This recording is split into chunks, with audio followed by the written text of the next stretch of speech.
Welcome back, everybody. Today, I'm going to teach you how to import Dropbox Forms data into Jotform. This integration is incredibly useful if you want to automatically store your form submissions in Dropbox, keeping everything organized and backed up in one central location.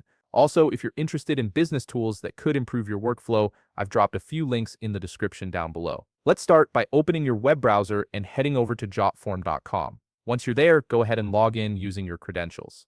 Make sure you have these details ready so you can access your account without any delays. After logging in, direct your attention to the upper left corner of the page. You'll see a button labeled Create with a plus sign next to it. Click on this button to begin building your new form. This is where the magic starts, as it opens up all the form creation options available in Jotform. A menu will appear with several choices. From these options, click on Form and then select Start from Scratch. This gives you a clean slate to work with.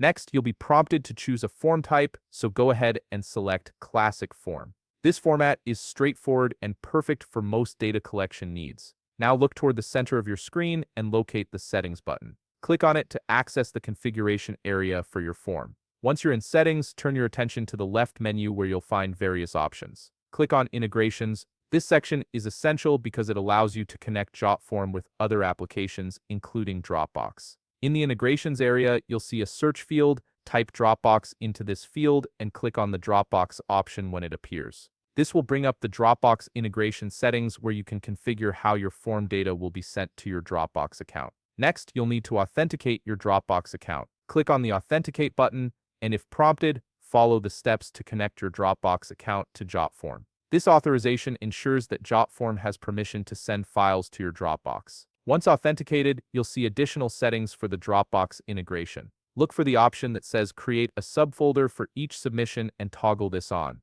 Enabling this feature keeps your submissions organized by automatically creating individual folders for each form entry, making it much easier to manage and locate specific submissions later. After that, scroll down to the section labeled Send Submission PDF to Dropbox. Here, select the PDF document you want to attach with each submission. This could be a confirmation receipt, a detailed summary, or any relevant document you want stored alongside your form data. Finally, click Save to finalize your settings. Give it a moment to process and ensure all your configurations are properly stored. And there you have it, you've successfully set up the integration between Jotform and Dropbox, ensuring that all your form submissions are automatically backed up and organized in your Dropbox account. If you found this video helpful, please leave a like, subscribe, and see you in the next video.